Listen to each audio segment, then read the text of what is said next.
Merci à vous, merci aux organisateurs de ce colloque de m'avoir convié à y participer. Je précise, alors je suis naturellement heureux d'être ici, déjà par le lieu, par le sujet, et le sujet plus particulièrement car c'est un sujet sur lequel, alors que je participais au 112e congrès des notaires de Nantes, nous avions formulé un certain nombre de propositions, notamment s'agissant du régime de la durée, et par voie de conséquence, éventuellement, en tout cas une proposition aussi avait été faite à ce niveau-là, sur le régime de l'usufruit, puisqu'on voit qu'en creux, quelque part, l'usufruit aujourd'hui montre, au niveau de son régime, un certain nombre de faiblesses, si on le compare aujourd'hui à ce que peut apporter le régime de ces nouveaux droits réels. Je précise, avant d'entamer mon intervention, que je suis en cours d'association à Paris. J'ai été de nombreuses années notaire dans le nord de la France et actuellement en cours d'association, donc pas encore, en tout cas officiellement, notaire à Paris. Donc me voici parmi vous donc, pour aborder la question de la pratique des DRJS. Moi je les appelle comme ça, un droit réel de jouissance spéciale, ça va plus vite, DRJS, en copropriété, et pour être plus précis, pour mettre le droit de la copropriété à l'épreuve de ces droits réels de jouissance spéciale, DRJS. Donc le sujet est à la fois simple et complexe. Simple parce que ce droit, on le sait, désormais a été consacré. Et il a été consacré d'ailleurs dans le contexte de la copropriété, même si dans l'arrêt Maison de Poésie, la convention sous-jacente, celle dont il était question, datée, je crois me souvenir, de 1934 ou 1932. Voilà. Donc à une époque où le régime de la copropriété n'était pas régi, on s'en doute bien, par une loi qui lui est postérieure de 30 ans. Et complexe, car le statut spécifique de la copropriété confronte ces nouveaux droits réels à des questions particulières qui tiennent à l'organisation spatiale originale qui découle donc de la division de l'immeuble entre des parties communes et des parties privatives. Donc nul doute que le copropriétaire exerce un véritable droit de propriété à la fois exclusif sur ces parties privatives et partagé sur les parties communes, mais l'on sait aussi et surtout que le critère qui permet de distinguer les parties privatives des parties communes tient exclusivement aux modalités de jouissance de ces différentes parties. Il résulte en effet des articles 2 et 3 de la loi du 10 juillet 1965, je cite, que sont privatives les parties des bâtiments et des terrains réservés à l'usage exclusif d'un copropriétaire déterminé, cependant que sont communes les parties des bâtiments et des terrains affectés à l'usage ou à l'utilité de tous les copropriétaires ou à plusieurs d'entre eux. Donc on le voit, la vocation à la jouissance est un critère départiteur entre parties communes et parties privatives. Et l'on remarque d'emblée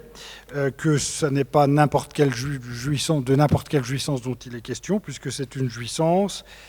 pleine et entière, autrement dit générale, et que ce n'est finalement que le cercle des personnes qui sont amenées à l'exercer qui va ici varier.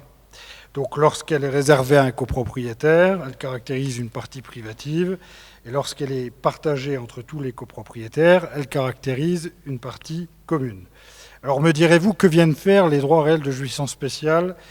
dans ce contexte particulier de la copropriété ? Spécialiser la jouissance permet d'isoler les différentes utilités, on l'a vu, d'une partie commune ou privative, là en l'occurrence, pour faire de l'une ou plusieurs d'entre elles l'objet d'un droit réel de jouissance spéciale, puisque c'est ce dont il est question. Et sur ce terrain, nous savons que nous ne sommes pas tout à fait en terre inconnue, puisque bien avant l'arrêt du 31 octobre 2012, la Cour de cassation n'a pas hésité, on le sait, à braver la distinction posée par les articles 2 et 3 de la loi de 65, en consacrant la possibilité de constituer un droit de jouissance exclusive sur les parties communes. Il s'agit, nous le savons, d'un espace donc à caractère mixte, objet d'un droit réel spécifique dont les contours ont été imaginés par la pratique notariale pour répondre à divers besoins pratiques et juridiques et qui ne trouvaient pas ces besoins, du moins jusqu'à la loi Elan, de fondement dans la loi. Et nous verrons que la loi Elan a modifié quelque peu, en tout cas a apporté quelques utiles précisions à ce niveau-là. Donc il n'est donc pas surprenant de constater que c'est encore au sein du laboratoire de la copropriété que la Cour de cassation a rendu ses plus importantes décisions, là encore favorables à la reconnaissance d'un droit réel sui generis. Et c'est d'ailleurs à partir de l'analyse de ces décisions qu'ont été posés les premiers jalons d'une véritable théorie générale de ces nouveaux droits réels. Mais il reste tout de même qu'on ne peut s'empêcher de s'interroger sur la place, voire même l'intérêt, qu'il reste à un droit conférant à son titulaire une jouissance spéciale au sein d'un immeuble soumis au statut de la copropriété. Pour mener à bien cette réflexion, il convient, de mon point de vue, de distinguer selon qu'il s'agit de constituer ce DRJS sur des parties communes ou sur des parties privatives. Alors sur les parties communes, la question revêt une acuité particulière puisque le DRJS doit cohabiter, on l'a vu, avec le droit de jouissance exclusif sur les parties communes qui est devenu, depuis sa reconnaissance par la loi Elan, le droit de jouissance privatif. Alors il y a un petit changement sémantique, mais sur lequel on pourra revenir, et dont le régime juridique est à présent codifié à l'article 6-3 de la loi du 10 juillet 1965. Donc dans un cas comme dans l'autre, il s'agit de la création par voie de convention d'un outil répondant à des besoins non couverts par les outils traditionnels qui nous sont offerts par la loi. Donc nous nous demanderons si ces deux droits réels, après tout sui generis, s'ils ont ça en commun, vont pouvoir cohabiter en totale autonomie, notamment de régime, ou s'il convient de les envisager comme formant les deux faces d'une même médaille. Et nous verrons que la question n'a rien d'anodin depuis, précisément, que le droit de jouissance exclusive privative sur partie commune est consacré dans la loi de 65. S'agissant de l'admission d'un DRJS sur partie privative, le sujet pose, au moins sur la question de l'admission de ce droit, moins de difficultés, puisqu'on a des exemples clairs en jurisprudence, mais donc nul doute, on le sait désormais, qu'il soit possible au propriétaire de concéder un tel droit sur son lot, sitôt que l'on s'accorde à reconnaître au copropriétaire un véritable droit de propriété. Et il s'agira ici de s'entourer à gros traits des mêmes précautions que celles inhérentes à la concession d'un DRJS sur un immeuble qui serait hors copropriété. C'est davantage au niveau du régime qu'on va retrouver éventuellement des traits spécifiques, s'agissant notamment de l'interprétation qu'on peut faire de l'arrêt SCI L'Aigle Blanc, dont le professeur Grimaldi a parlé tout à l'heure et sur lequel je reviendrai brièvement. Alors, s'agissant de l'admission, dans un premier temps, donc, des droits réels de jouissance spéciale en copropriété, il s'agit ici donc de s'interroger sur les modalités de coexistence de ce DRJS avec les droits de jouissance privative sur partie commune, et aussi la manière de concevoir un DRJS sur partie privative. Donc, concernant d'abord les parties communes, les deux droits, on l'a vu, de jouissance privative et de jouissance spéciale ont en commun d'être d'essence contractuelle, et il faut bien admettre que leur licéité ne semblait pas aller de soi si l'on s'en réfère à l'article 3 de la loi de 65, dont les termes paraissent exclure l'hypothèse d'une jouissance privative, exclusive, voire même spéciale, sur des parties communes. Encore que, s'agissant du droit de jouissance exclusive, il a un temps été soutenu qu'il constituait, du fait de son caractère exclusif, précisément, la partie privative d'un lot. Le débat est désormais clos, puisque la jurisprudence et la loi Elan, dans son sillage, ont désormais pris le parti opposé. Il reste que l'existence de ces deux types de droits est à présent reconnue. Pour les droits de jouissance exclusive sur partie commune, d'abord par la jurisprudence et par la suite par la loi Elan, et on conviendra de la même manière que l'existence des droits réels de jouissance spéciale est également solidement ancrée en droit de la copropriété. Et c'est d'ailleurs sur le régime de la durée d'un tel droit, constitué sur un lot composé d'un transformateur et non assorti de quote-part de parties communes au profit de RDF, tiers à la copropriété, la précision est importante, que la Cour de cassation, c'est à partir de cet arrêt que la Cour de cassation a déterminé, on a dit un petit peu plus sur le régime juridique des droits réels de jouissance spéciale. J'ajouterai enfin sur ce sujet que la possibilité de constituer un droit réel de jouissance spéciale peut, de mon point de vue, reposer, s'appuyer sur les termes de l'article 16 de la loi de 65, qui prévoit les conditions dans lesquelles il est possible de constituer un droit réel. Alors à partir du moment où on estime que le numerus clausus n'existe plus, on doit, de mon point de vue, considérer que la référence au droit réel englobe tant ceux qui sont nommés par la loi que ceux qui s'enracinent exclusivement dans la Convention. Voyons à présent les périmètres respectifs de ces deux droits réels. Remarquons d'emblée que la reconnaissance légale du droit réel, du droit de jouissance privative sur partie commune, alors j'allais faire un lapsus, j'allais dire droit réel sur partie commune, mais en réalité on sait qu'il peut être aussi personnel ce droit. Il faut tout de même le préciser, bien que la plupart du temps il soit réel. Donc on sait que la reconnaissance légale du droit de jouissance privative sur partie commune s'est traduite par le cantonnement des hypothèses dans lesquelles il est désormais possible d'y recourir, puisque si on se réfère aux dispositions de l'article 6-3 de la loi de 65, ces droits sont, je cite, affectés à l'usage et à l'utilité exclusive d'un lot, le texte précisant en son second alinéa qu'ils sont désormais accessoires au lot de copropriété auquel ils sont attachés. On ne saurait être plus clair, et il semble désormais acquis, qu'il ne sera pas possible de recourir à l'octroi d'une jouissance privative sur partie commune qu'au profit des seuls copropriétaires. Et il y a là une rupture avec la jurisprudence de la Cour de cassation qui reconnaissait, on le sait, la possibilité de concéder un droit de jouissance exclusif au profit d'un tiers à la copropriété, auquel elle avait de surcroît, de manière surprenante, il faut bien le reconnaître, reconnu un caractère perpétuel, et ce, en l'absence de caractère accessoire de ce droit à un lot de copropriété. Il s'agissait d'un arrêt de la Cour de cassation,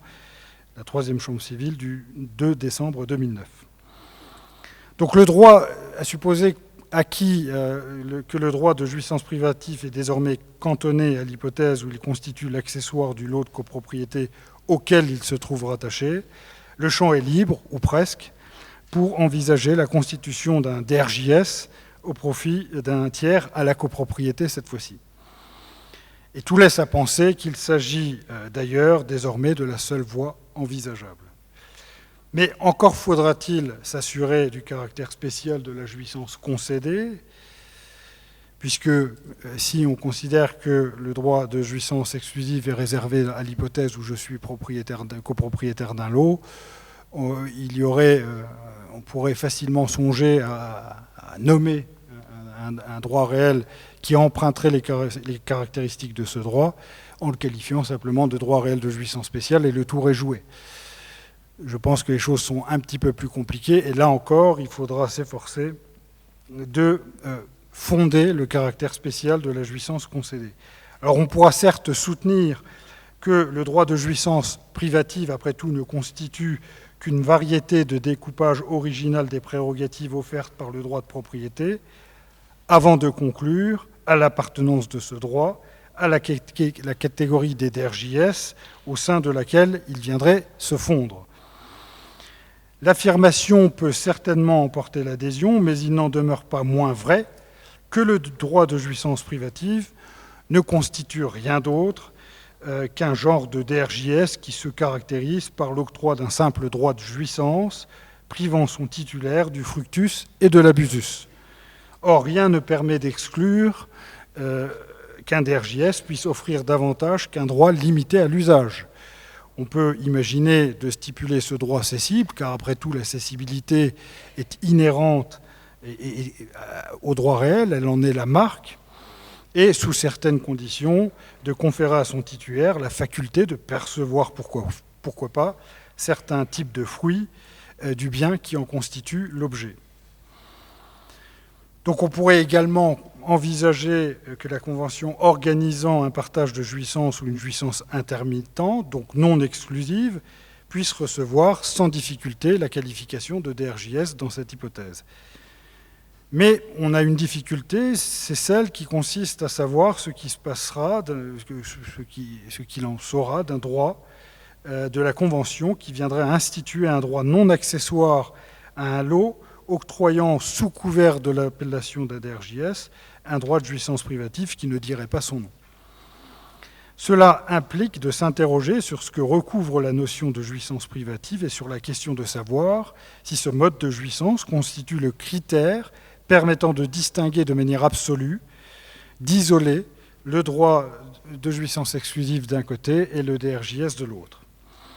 Autrement dit, est-il possible de constituer un DRJS non limité au seul usage,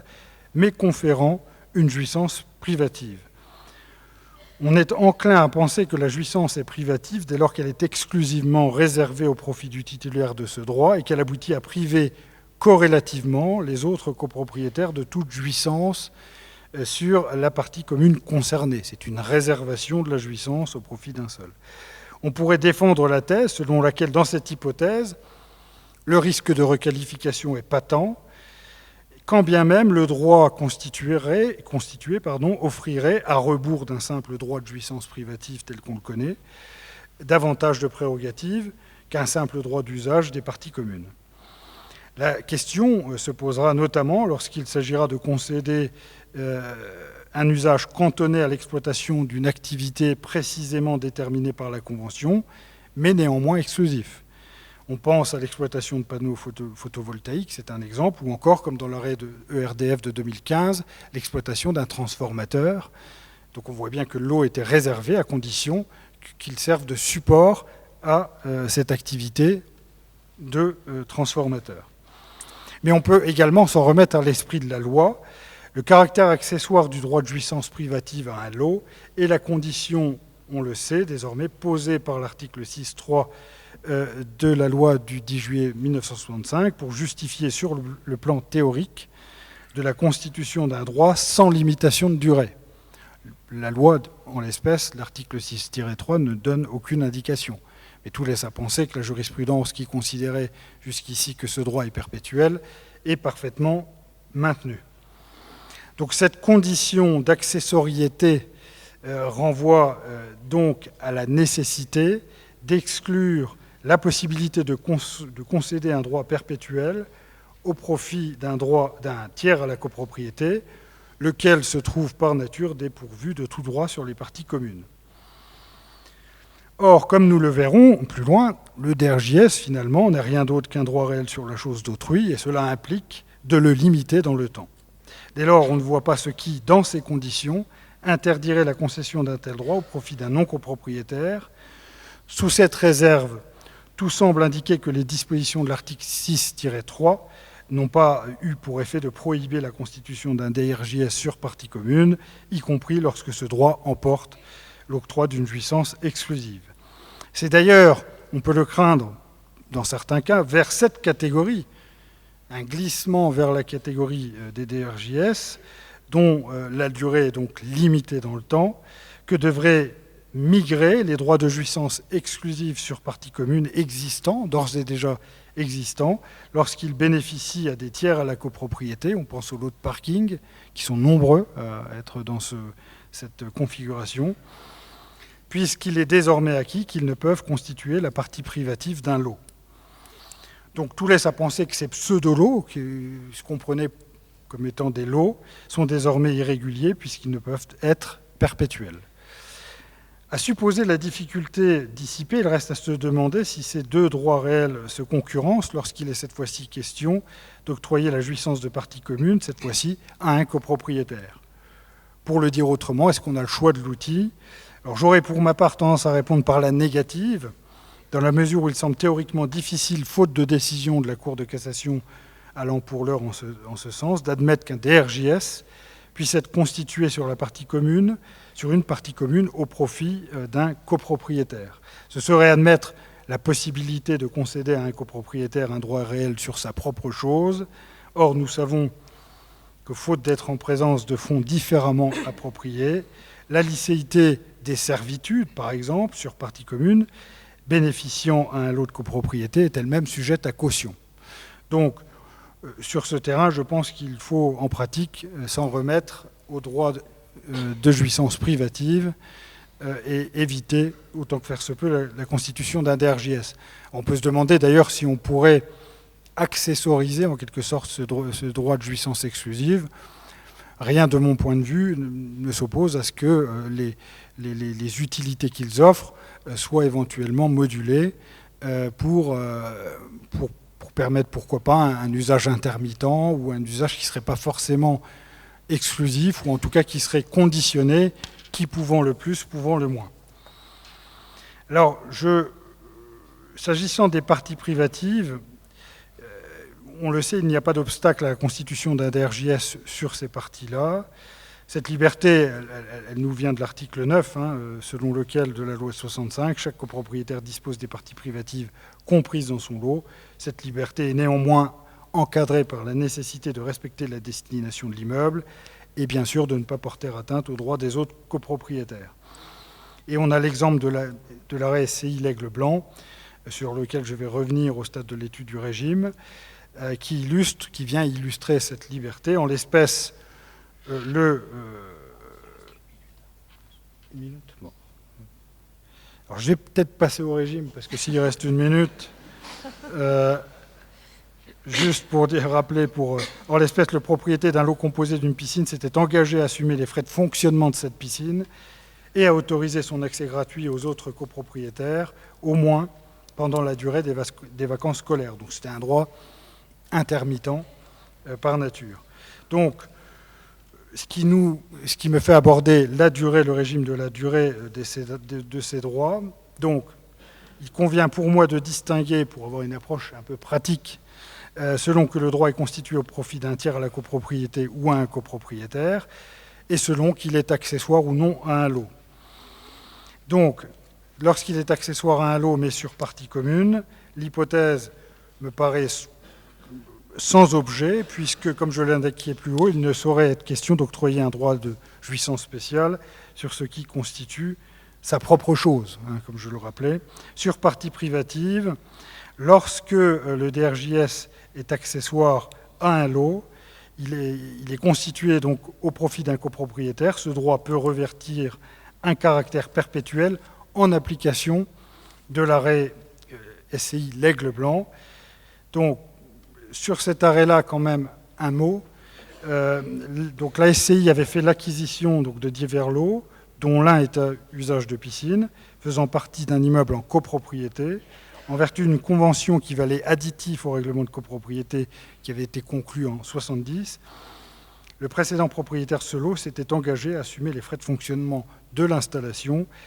de la piscine et à autoriser son accès gratuit aux copropriétaires, au moins pendant la durée des vacances scolaires. La SCI considérait que la convention conclue 34 ans plus tôt était expirée depuis 4 ans, puisqu'elle s'en remettait finalement aux dispositions de l'article 619 du Code civil. Au soutien de son pourvoi, elle a fait valoir que les droits et obligations résultant de cette convention, conclus pour la durée pendant laquelle l'ensemble immobilier demeure soumis au statut de la copropriété, présentent, du fait de leur durée indéterminée, un caractère perpétuel. Et que si le propriétaire peut consentir, sous réserve des règles de respecter les règles de l'ordre public, un droit réel qui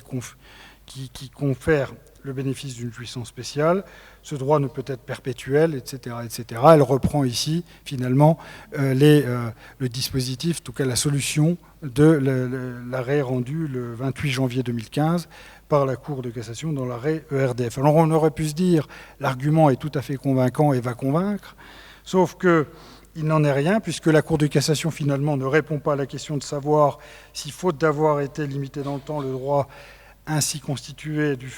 devait, du fait de son caractère prétendument perpétuel, voire sa durée plafonnée à 30 ans. Elle recadre d'abord le débat en énonçant le principe selon lequel est précisément perpétuel un droit réel conférant le bénéfice d'une jouissance spéciale d'un lot, dès lors qu'il est attaché au lot qui en bénéficie, et approuve ensuite, la Cour d'appel, d'avoir retenu que les droits litigieux qui avaient été établis en faveur des autres lots de copropriété constituaient une charge imposée à certains lots pour l'usage et l'utilité des autres lots appartenant à d'autres copropriétaires. Donc on voit tout de suite la proximité fonctionnelle qu'on a entre ce que rappelle ici la Cour de cassation, ce que décrit la Cour de cassation, et qui avait été décrit d'ailleurs en appel, avec les servitudes. Et donc, on voit bien que rien ne permet vraiment de manière décisive de distinguer ce droit réel qualifié de jouissance spéciale d'une servitude. Le droit n'est pas exclusif, en l'occurrence, puisqu'il était partagé, il ne privait pas le propriétaire du fonds dominant de toute jouissance. Il était attaché à un lot et grevé un autre lot. Il n'emportait pas d'obligation, en tout cas, il ne tenait pas la personne en tant que telle, mais on pourrait quand même, et j'en terminerai par là, c'est un peu le mystère de cet arrêt l'Aigle Blanc, se poser la question de ce que cette jurisprudence, est-ce que cette jurisprudence finalement ne vient pas relancer de la prohibition de principe des servitudes in faciendo, puisqu'on voyait bien que dans la manière dont avait été construite la Convention, le propriétaire avait conservé énormément d'obligations. C'est à peine s'il ne devait pas servir le cocktail à la piscine. Et c'est peut-être le point sur lequel on a une petite différence finalement, c'est peut-être ce point qui a pu guider les magistrats, mais si tel était le cas, on voit bien que ça ouvrirait un autre débat qui tiendrait à la possibilité d'être tenu personnellement en tant que propriétaire d'un lot, et d'être tenu quasiment à titre principal. On le sait qu'en temps normal, on peut être tenu, mais ces obligations, qui sont les obligations réelles, vont avec la propriété du lot et en suivent le sort. Donc, on voit bien que le débat aujourd'hui, avec cet arrêt-là, reste totalement ouvert. Et tout dernier point, une phrase. Par principe, donc pas de perpétuité, toujours pas, puisque cet arrêt, de mon point de vue, n'est pas venu remettre en cause les arrêts Maison de Poésie, ni l'arrêt ERDF de janvier 2015, sauf dans ce cas extrêmement particulier, puisqu'il était accessoire, encore une fois, à un lot, mais dans tous les autres cas, là où le droit empruntera une forme qui l'apparente davantage à un droit d'usage, comme le disait le professeur Grimaldi, ou à un usufruit dont il peut constituer une forme de dégradé, dans ce cas-là, il faut retenir que la perpétuité est prohibée. Voilà, je vous remercie pour votre attention et m'excuse.